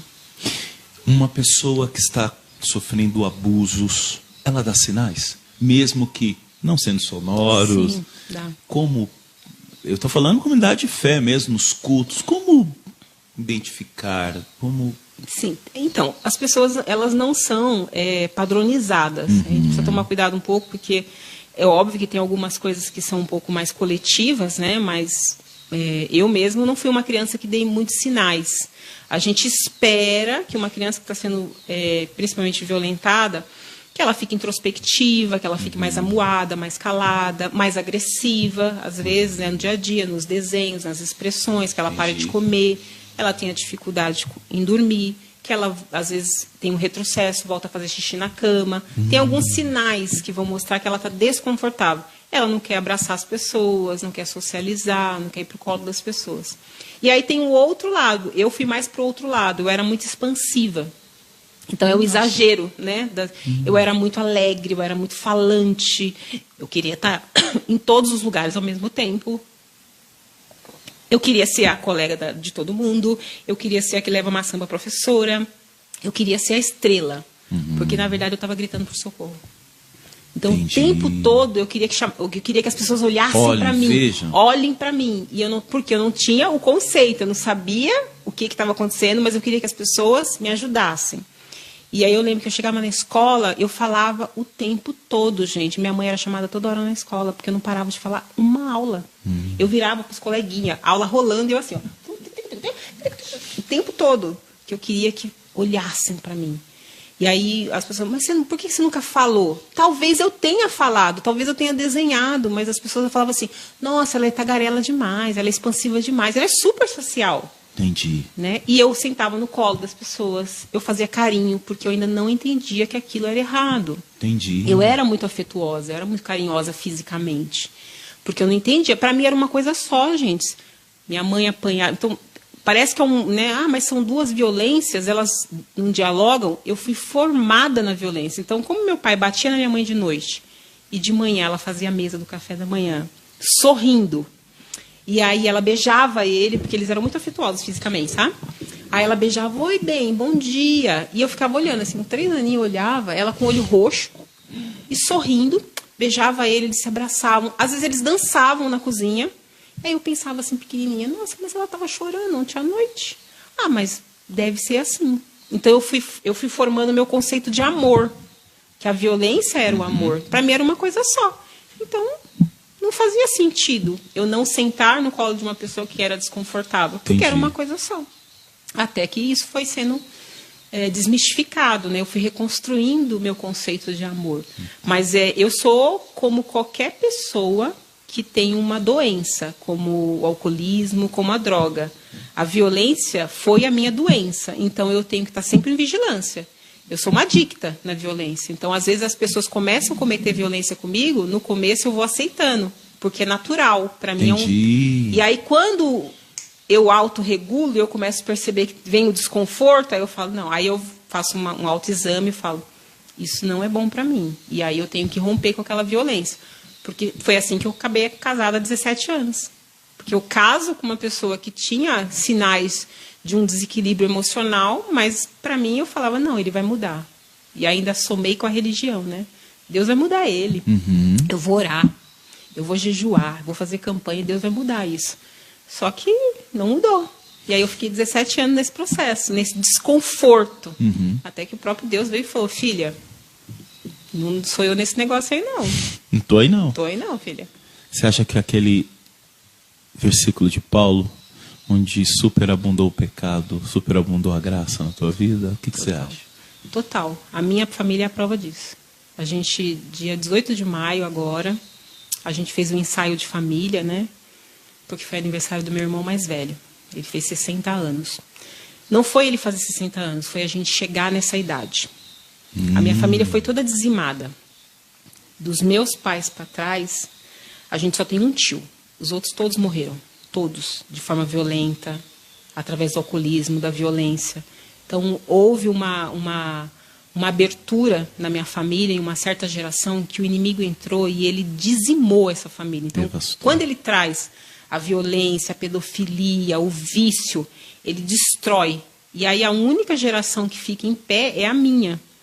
Só que a gente não conhecia o evangelho, mas havia uma pessoa que ora sempre, né? A minha avó era vigilante. Mesmo com toda a violência que ela também sofria, ela estava em vigília e sentinela. Ela morre sem ver ninguém convertido. Ninguém. Quando ela morre, dá um mês e pouco, um tio meu vai, aí vai uma prima, aí eu sou a próxima. E aí a próxima geração, que é a que nós geramos nos nossos úteros, né, os meus sobrinhos e as minhas filhas, todas já nasceram diante do Senhor. Todas já são consagradas ao Senhor. Aleluia. Então, quando meu irmão fez 60 anos agora, e a gente naquele ensaio, aquela galera, aquela barulheira, sobrinho, neto, que pra tudo quanto é... Tem sobrinho, neto, que nem sabe que eu sou tia-avó dele. Tanta gente. Aquele idioma gritado. Nossa, né? Porque é um monte de preto meio italiano, né? Fala alto. E aí uma cartela de cores, assim, que nem em casa tem do branco ao bege, ao marrom, ao retinto, né? Aí eu olhei para aquilo, sabe? Aí Deus mostrou, falou, tá aí, ó. Tá aí. Tá aí, ó. Vocês sobreviveram a tudo isso. E aí a prova disso, que abundou a graça, é porque a gente precisou um dia sentar com a minha família para contar a nossa história. Porque eles nem sabiam dessa história toda. A gente preservou muito eles. E um dia eu sentei e, por um exercício terapêutico, eu falei, tá na hora deles saberem que, de fato, eles descendem de um pedófilo, eles descendem de uma assassina e eles descendem de um espancador de mulheres. Mas eles não são essas coisas. Aleluia. Como eu não sou, nenhum deles é. Meus sobrinhos, cara, são incríveis, são homens... Eu pego muito uma fala das minhas filhas, elas sempre brincando em casa, elas falam assim, marido pra mim tem que ser do nível dos meus primos pra cima. Porque eles são homens de honra, eles são homens amorosos, sabe assim... umas pessoas legais de caráter, sabe? Você senta, você vê a passividade, você vê o amor, a calmaria. E isso foi ensinado para eles por nós, por mim, pelos meus irmãos, porque a gente veio de muita violência. A gente decidiu, cara, não. Na nossa casa a gente não tem um copo quebrado, não tem uma briga, assim, sabe? É tudo muito tranquilo, a gente junto, né? E essa é a prova de que abundou a graça, cara. Eu fico vendo a alegria da minha avó quando a gente chegar no céu. Ela vai ficar um pouco assustada com a pretaiada chegando, né? Meu Deus, tudo isso foi eu que fiz. Mas vai ser legal. Agora, eu tenho uma pergunta aqui. Na verdade, uma pergunta em cima de algumas fotos que eu vi. Você foi para o Egito? Fui para o Egito. As loucuras de Deus, né? Ah, é? Esses negócios. Eu trabalho nessas coisas todas que eu trabalho, né, gente? Eu fundei, olha que loucura, uma universidade livre. Nossa! Chama Uniquebradas. Tem até o site, se você quiser ir lá, vai lá ver. Chama Uniquebradas, que vem desse conceito de unir as coisas que estão quebradas. Nossa! Né? E de unir também as periferias. O saber, o grande saber, não é só acadêmico. Né? Muito bem. Certamente, se eu te perguntar, você aprendeu muitas coisas com a sua mãe, com a sua avó. E lá dentro, enquanto uma avó às vezes está ensinando um filho a cozinhar, ela está ensinando sobre química, biologia, sobre matemática. Os nossos saberes são ancestrais, são tribais. E isso tudo foi sendo roubado pela Europa e pelos conceitos da educação. E aí eu me encontrei com uma galera que pensava muito parecido comigo, assim, respeitar a tia da cantina, respeitar a tia da favela que está vendendo ali um bolinho, sabe? Eu aprendo com essas pessoas. E aí eu conheci uma galera incrível, né, que me acharam aqui na Zona Leste. E aí eles fizeram uma proposta. Olha, para a gente estudar sobre esses saberes, a gente tem que ir nos berços mais antigos. Onde? Primeira viagem que eu fui, para a Índia. Olha para Fiquei 20 dias na Índia. Conheceu o Rio Gange? Conheci tudo. Uma galera, assim. A gente foi para lá porque a Índia tem 5.000 anos de educação. Então, assim, o Brasil não é nada, né? Quantos anos nós temos? Então, a gente foi para lá estudar a forma como eles têm feito essa transferência de conhecimento, não passando necessariamente pelo ambiente acadêmico. Foi muito lindo, assim. Eu, no meio de uma favela na Índia, ver criança meditando, cara. Que a Índia é muito barulhenta, né? Barulho, tuk-tuk, carro, boi na rua, tudo assim, vaca. E aí, de repente, tem um soar de um sino lá, um horário, as criancinhas tudo sentam em posição e começam a meditar, assim. Porque elas precisam dessa pausa, senão elas enlouquecem com tanto barulho. Isso. Daqui a pouco elas voltam a brincar, fazer as atividades dela. E uma série de outras coisas que a gente aprendeu lá. Depois a gente foi para o Egito, para também entender alguns conceitos. Né? O deserto fala com a gente, não é uma lenda. Eu estava no meio do deserto do Saara, cara. Eu olhei assim para o deserto, comecei a orar. Deus começou a falar no meio daquela areia. Assim, a areia, ela anda em volta de você, é muito louco, assim, sabe? Fui nas pirâmides, foi maravilhoso. E, por último, a gente foi para a África do Sul. Também para conhecer mais sobre... Lá na África do Sul, eu conheci uma mulher, cara, sabe, assim, muito... Aquela figura, assim, que você olha, parece uma entidade, não é uma pessoa, assim, uma coisa assim, sabe? Quando eu cheguei no encontro, ela me abraçou, olhou no meu olho e falou, bem-vinda de volta à sua casa. Nossa, me derreti. E ela me ensinou uma palavra, o xolô, né, que é num dialeto local, significa esse perdão profundo. Nossa. Essa galera, essa tribo, é a galera que passou o apartheid todo, cara, que apanhou, que foi preso. E aí eu vi essa mulher sentada numa roda falando isso, né? O mundo não vai se resolver com mais violência. Aqui pra gente é o xolô, a gente quer perdoar todo mundo que fez tudo com a gente, porque se a gente não ensinar isso para as nossas crianças, a violência vai continuar perpetuando. Aí eu falei, olha aí, tá dialogando com o evangelho, gente. Meu Deus, olha isso. Falei, é nesse lugar que eu quero estar. E aí a gente fundou essa universidade, já está rolando aí, a gente está com um projeto piloto aí, tivemos com 30 jovens, hoje eles são 10. Eles estão fazendo uma jornada autodirigida, que a gente chama, né? Então, a gente, através dos sonhos que cada um tem, a gente está construindo junto com eles o caminho para eles chegarem onde eles desejam como profissionais, como pessoas, né? E aí tem uma galerinha lá que a gente está trabalhando. E aí, por conta disso que eu estou viajando aí toda hora. Vamos lá. Aqui é o Taj Mahal? Eu fui lá no Taj Mahal, na Índia. Olha isso, gente. Fui super peralta, porque não pode... não pode encostar no Taj Mahal. Não, né, pode? Gente? Não, porque ele é branco, né? Porque imagina se todo mundo encostar. Mas aí eu não aguentei. Falei, gente, eu tô no Taj Mahal, cara, eu vi isso nos livros da escola, no quanto que a pretinha de Ermelino ia chegar no Taj Mahal. Aí, quando o guarda deu uma disfarçada lá, eu coloquei a mão, Senhor, obrigado, eu tô no Taj Mahal. Tem lugares que são muito impactantes, assim, né? Mas também, não vou negar, assim, a gente tem que superar muitas crenças limitantes. Eu me lembro que, com uns 4, 5 dias que eu estava na Índia, eu tive uma crise muito forte, assim, chorei muito, porque eu não achava que eu devia estar lá. Alguém me dizia assim, você não merece isso. Então, aí eu chorei muito, e aí foi a hora que, mais uma vez, vamos reciclar, né? E aí eu falei comigo mesmo, não, eu mereço estar aqui. Se eu chegar aqui, mais pessoas vão chegar. Aleluia. Então, eu preciso romper essas barreiras, né? Eu realmente rompi muitas estatísticas. E eu falo, cada uma que eu rompo é para que outras pessoas não tenham que sofrer. Então, eu sempre falo isso. Se eu sofri violência, quem estiver perto de mim não precisa mais sofrer, porque eu não vou deixar, né? E não porque eu sou forte, mas porque aquele que me escolheu pode todas as coisas, entendeu? Então, esse é o meu caminho, assim. Irmã, quanto tempo você morou aqui em Ermelino? 48 anos da minha vida. Qual o raio-x que você faz sobre Ermelino Matarazzo, porque o propósito da mesa, o nosso ministério vai completar 1 ano em novembro, né, irmãos? A gente abriu aqui, vai fazer 1 ano só. Vai fazer 1 ano agora em novembro. E aí, de toda a conversa que a gente teve até aqui e de outros participantes, um nome sempre aparece aqui, vocês repararam? Pastor Joiadas. Todos falam dele. E o intuito da mesa foi fazer essa conexão entre outros pastores, entre pessoas que estão trabalhando há muito tempo no reino, nas suas expressões, na sua cosmovisão, e estão aí. E qual o raio-x que você faz de Ermelino Matarazzo acerca de tudo, de espiritualidade, de infraestrutura, de educação, e aí? Acho que está bem melhor já. Eu consigo enxergar isso também, né? Sou da época que Ermelino não tinha asfalto, né, gente? Meu Deus, era muito. Eu via a Buturuçu ser asfaltada, tudo mais. Eu morava bem ali. Eu vejo assim, politicamente a gente ainda tem algumas limitações, ainda tem uma... Eu não digo que as lideranças locais trabalham muito, cara. Eu conheço pessoas como o Conde, que está lá Conde. Trabalha a vida inteira ali, ralando no seu projeto social. Mas eu vejo assim, ainda há pouco interesse em enviar verbas públicas para esse território, apesar de ser um distrito, né, imenso. Eu lembro que toda vez que eu ia naquele posto de saúde lá perto do Mangabeira, aí tinha um quadro assim com a população, né, era 220 mil, não sei o que. Eu falava, gente, para dedéu nesse lugar. Muita história. Muita história. Então é muita gente. Então ainda existe falta de interesse. Mas eu vejo essa mobilização comunitária, as pessoas não pararam. Então elas estão, né?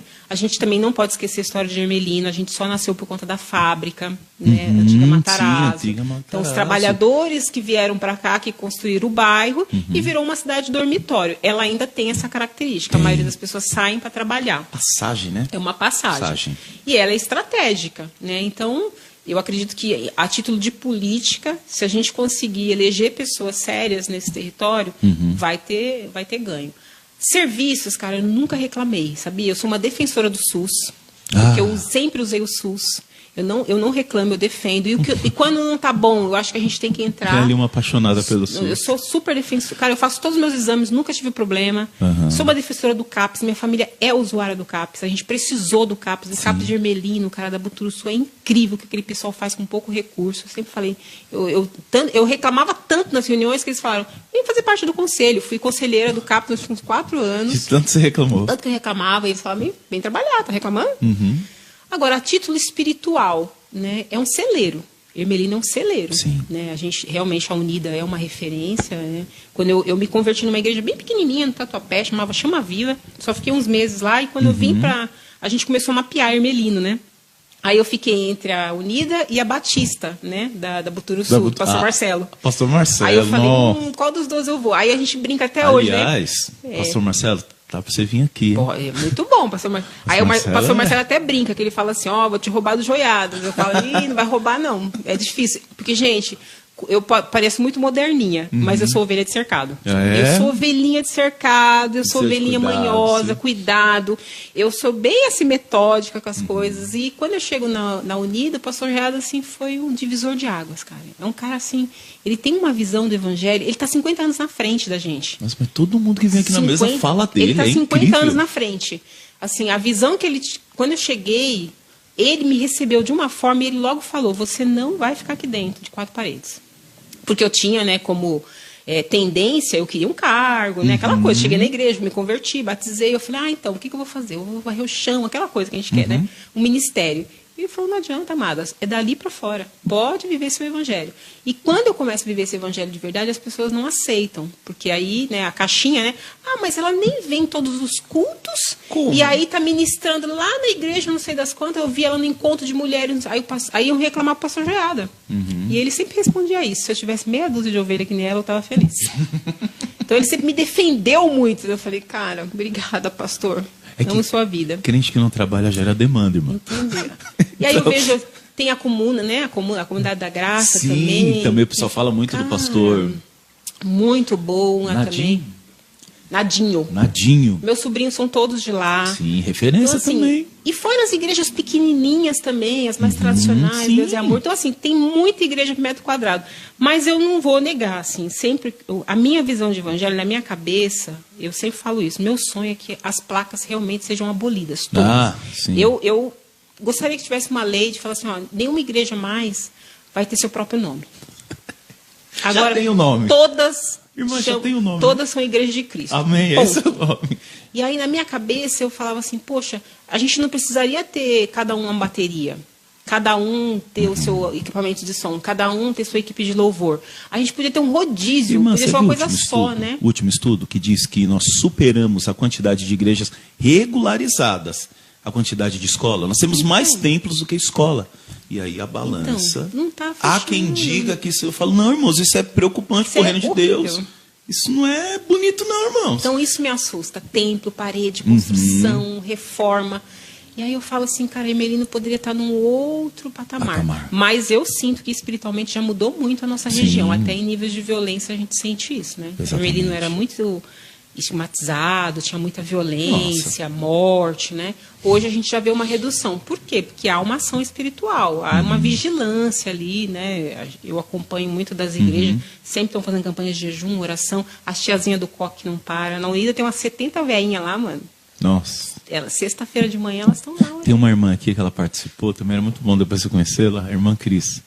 E ela fala que o sonho dela inclusive ela veio aqui na mesa, tem um testemunho lindo venceu o câncer, tudo. E ela disse que o sonho dela é se tornar uma irmã do coque. E ela que conduz aqui o Casa que Cura, que é um projeto só de mulheres. Que fica até o convite um dia você puder vir aqui falar com suas... Eu tentei ser coque, mas não consegui. Não tem nem cabelo para isso. Irmã, deixa eu dizer algo. A gente está caminhando pro final. Aí você daí fala... por favor. E aí, vamos lá. É a pergunta que eu faço para todas as pessoas. É fato que o Senhor vai nos chamar naquele grande dia. A gente vai ter a graça de descobrir o nome dele, estar face a face. Mas isso é um documento. Uma das coisas que eu pensei na mesa é documentar. O que você gostaria de deixar registrado para a posteridade, para as pessoas, quando você já estiver com o Pai? Sim. Igual aquele momento de Gênesis que está escrito, e Noé andava com Deus. Mesmo que depois ele fez a vinha, bebeu, mas Noé andava com Deus. O que você gostaria de deixar aí gravado, talvez para os netos? Olha... Longe da tina, que vou te falar uma coisa, o seu currículo, tipo assim, eu tive que pegar pontos a pontos, mas tirando essa tina, tá entendendo? O que você gostaria de deixar aí registrado? Tem tantas frases que me vêm na mente, assim, gente, mas recentemente eu falei, quando era pequena, no meio daquela violência, eu tinha 2 grandes medos, medos mesmo. Eu tinha medo de viver no anonimato, e não por fama, mas de não contribuir com nada. Nossa. E eu tinha 3 anos, eu pensava isso, eu falava assim, será que dá para fazer alguma coisa para melhorar o mundo? Porque o meu mundo era muito esquisito, e eu queria melhorar o mundo. Então, isso eu sinto que eu consegui. Eu já fiz isso. Já contribuí um pouquinho para o mundo ficar melhor. E o meu segundo medo era não ter um legado, não ter uma família. Eu tinha muito medo de minha família acabar.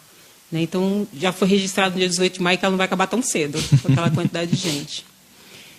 Espiritualmente, se couber tempo para uma historinha, eu conto essa história em muitas palestras que eu vou. Eu entendi o meu chamado e firmei os meus pés em Cristo. Há muitos anos atrás, quando a gente foi num asilo, a gente ia todo mês nesse asilo e cuidava dos pés dos idosos, fazia manicure. Esse era o evangelho, fazer a manicure deles e conversar com eles. Como eu não sei fazer unha, eu conversava com os idosos. E aí meu papel era coordenar os voluntários. Quando a gente chegava em quase 100 voluntários, a gente falava, eu brincava, cada um pega seu véio e não larga, que eles se perdem. E aí tinha um senhor que ficava sozinho, toda vez, o seu Luiz. Ninguém queria ficar com ele porque ele tinha tido um derrame, ele babava, ele tinha dificuldade para falar um pouco. E aí eu falei, então eu fico com o seu Luiz. E eu ficava com ele e conversava. O seu Luiz era um homem muito rebuscado, ele foi muito bem ensinado, ele tinha um português bonito, ele falava umas palavras que eu não conhecia, eu tinha que estudar para falar com ele. E ele estava sempre de terno, muito bem arrumado na cadeira de roda, o cabelo branquinho. Eu amava falar com ele. E aí um dia ele pediu para mim assim, você sabe um hino da harpa assim e tal? E eu não sou, né, o hino não é de harpa. Eu falei, eu não sei, mas eu posso trazer alguém para cantar. E aí no próximo encontro eu levei um irmãozinho lá e ele cantou esse hino para ele. E aí o Luiz chorou muito, falou, olha, se eu pudesse escolher um dia para morrer, eu escolhia hoje. Nossa. Porque você me mostrou que eu posso ter uma forma de voltar para casa. Eu tenho acesso a Deus. Porque até então, esses anos todos largados aqui, porque eu fiz muita coisa errada, e aí eu lembro das sombras, da miséria. Ele falou, eu fui um homem muito mau. E aí eu achei que ninguém mais tinha um olhar para mim. Você sentou comigo, você me olhou, você me ouviu, e você me deu acesso ao Pai de novo. Nossa, porque eu era regente da igreja, quando eu larguei tudo e fui para o mundo. E eu não sabia mais o que era esse contato com Deus. Aí eu chorei, falei, nossa, Luiz, pelo amor de Deus, não vai morrer não, hein? Ainda brinquei com ele, tudo, fui embora. Aí no próximo encontro eu cheguei lá, e quem trabalha com asilo sabe que é assim, né? Eles vão muito rápido. Aí quando eu cheguei, as enfermeiras estavam me esperando, todo mundo falou, tinha que ter uma notícia, o Luiz foi embora.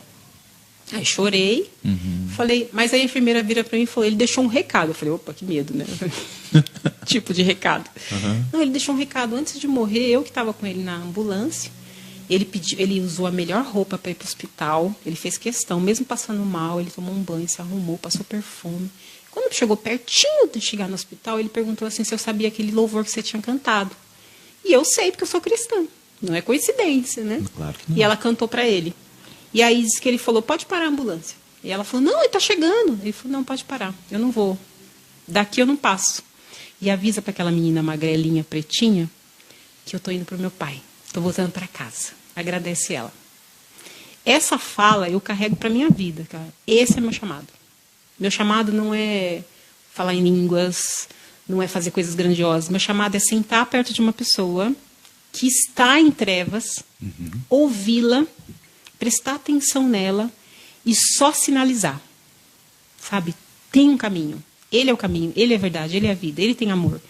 E quando eu consegui fazer isso pelo seu Luiz, sem nem saber que eu estava fazendo aquilo, cara, valeu todas as dores da minha vida. Todas. Então, assim, a gente, por uma felicidade, a gente tem uma foto desse momento. Alguém bateu uma foto quando eu estou conversando com o seu Luiz. E é muito engraçada a foto, porque eu estou assim, sabe? Bebendo. Assim, eu estou tão alegre para ele falar comigo, e alguém registrou. E eu levo essas fotos para os lugares e eu falo... É a foto de cabeceira. Eu fiz um porta-retrato, tá na minha cabeceira. Olha. Então, às vezes, quando eu acordo, nos dias que não estou muito legal, que eu sou sabotada, que eu sou afrontada pelo inimigo, e ele fala, você não é isso, você não é aquilo. Aí eu olho para aquela foto e falo, é só isso. Hoje eu só preciso sentar do lado de alguém, Poço de Samaria. Eu só preciso me dispor a sentar e ouvir essa pessoa. Não preciso fazer mais nada. Então, às vezes, é só isso. Então, esse é o que eu deixo, assim, a minha história inteira está resumida naquela foto, quando eu olho para ela, assim, sabe? Eu falo, cara, que bom que eu sentei aquele dia para conversar com o seu Luiz. Amém. Acho que é isso. E onde encontrar a Tina? Se não for presencialmente, cara, tem algum... primeiro, eu amo comer. Se alguém quiser me chamar para tomar um café, eu amo bolo de fubá, pão de queijo, café, podem me chamar. Tem meu celular, ele é público, meu celular não é meu há muitos anos, tá? 11 95 992 17 18. Ele foi o celular da ONG. Primeira vez alguém faz isso. Pode me ligar a hora que for. Minha vida realmente é pública. Eu estou no Instagram também, Tina Gonçalves Costa. Lá é mais fácil. E eu tenho um xodó com podcast. Eu tenho dentro do Instagram, tenho Tina Costa Podcast. Já faz alguns anos que eu faço um programa que chama 3 Minutinhos. E aí eu gravo áudios espontâneos de 3 minutinhos de reflexão sobre coisas do cotidiano. Nossa, que legal. Eu fazia isso, assim, na verdade eu tinha uma ideia, aí eu mandava para alguém, assim, eu tava pensando nisso, que aí as pessoas começaram a falar, posso compartilhar? E aí um dia eu me dei conta que tinha umas 700, 800 pessoas que ouviam o áudio, porque um ia falando pro outro. E aí o pessoal falou, sobe nas redes sociais, então eu subi, também tá no Spotify e tá no Instagram, 3 minutinhos. Se alguém quiser ouvir também, eu fico feliz, tá, gente? Uma pergunta, que hora que você dorme? Eu durmo, gente, e eu durmo. Eu sou super regrada, sou dorminhoca pra caramba. Eu trabalho, gente, uma das coisas que vocês colocaram aí é que eu sou consultora, né? Eu trabalho com gestão social, mas também trabalho com estratégias e planos de negócio, né? Eu sou mentora de negócios, né? Trabalhei muitos anos na área administrativa e financeira. E tenho uma consultoria hoje, eu tenho uma empresa que chama o Reinvento, uma sócia. E uma das ferramentas que eu uso muito para mim é gestão do tempo. Então, eu tenho tudo regradinho, viu? É tudo bonitinho, assim. Eu durmo cedo, porque eu acordo cedo. 5 horas da manhã eu tô acordada, porque minha filha vai para a escola. Então... tem participação de pessoas aí? A Cacá, ou é o Cacá? A Cacá disse, ela ama o feijãozinho? Amo. É Amo. o caldo a Carla que eu tava falando. O caldo. Caldinho de feijão, que a Carla faz, é o melhor do mundo, gente. É uma coisa impressionante. Assim começou a minha relação com o Evangelho também. Obrigada, Cacá. É aqui, na rua de baixo. Quando eu me converti, antes de chegar na Unida, como a minha igreja ficava no Tatuapé, era muito longe, aí uma vez por semana, a Carla abria a casa dela, ela e o Fábio, e falava, vem pra cá, pra gente ler a Bíblia. Então, a minha relação com o Evangelho começa na mesa. A gente lia e comia. Então, para mim, o Evangelho não faz sentido fora desse contexto até hoje. É mesmo. Amém. Que bênção, minha irmã. Foi muito bom te receber. Eu também gostei muito. E maravilhoso saber que, tipo assim, tá pertinho da gente. Então, que a mesa possa nos proporcionar mais momentos como esse. Tem um versículo que você quer trazer de final? São tantas. Eu já falei alguns aqui, né? Mas quando eu tatuei o amor me amou, né? Eu estou muito ali realmente, né? Que ele amou o mundo de tal maneira, cara, para que todo aquele que nele crê não pereça, sabe? E esse perecer tem muitas camadas. A gente pode morrer de muitas formas, muitas formas. Verdade, mano. Então assim, o amor está ali, ó. Ele realmente nos ama todo. Deus, ele insiste em nos amar. Então, eu sempre estou nesse lugar também, nesse versículo, assim, sabe? Lembrando. Agora, uma palavra que me guia é Isaías 61, entendeu? Ele nos ungiu. Não foi pastor, não foi alguém que tem nome e relevância, igreja. Foi o próprio Deus. Ele nos ungiu para a gente pregar as boas novas, a gente destruir os cativeiros, a gente curar os enfermos. É muita demanda ali, cara. É muita autoridade, trabalho. É muito trabalho. Mas ele falou, eu ungi, então vai. Não precisa nem brigar, né? Não. Tem muita coisa para fazer, viu, irmão? Não dá nem tempo para fofocar, falar mal da irmã. Que isso? É só trabalhar, gente. É só trabalhar, gente. É só trabalhar. Irmã, vamos terminar fazendo uma oração? Você pode conduzir? Posso. Amém.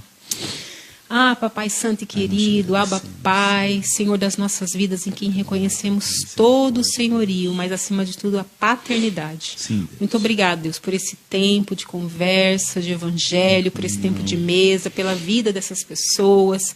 Que cada palavra que foi ministrada aqui, conversada, Pai, alcance os corações, alcance as vidas, alcance aqueles que estão hoje perdidos, desorientados, aprisionados, e que haja no mundo espiritual, Pai, uma libertação, um renovo de mente, que as pessoas não se conformem com esse século, como está escrito ali em Romanos, e possam desfrutar da Tua vontade, que é boa, perfeita e agradável. Que cada um de nós saia desse momento aqui para os nossos afazeres, Pai, convictos de que agindo o Senhor, quem impedirá? Quem tentará contra o teu braço? Que nós possamos sair daqui convictos de que o sustento nos alcançará, as bênçãos do Senhor vão nos alcançar, que nenhum mal nos alcançará e que nós e a nossa casa estamos guardados em Ti, porque até o grande dia, Pai, nós sabemos que confiar no Senhor é a resposta para cada um das nossas dúvidas e dos nossos medos.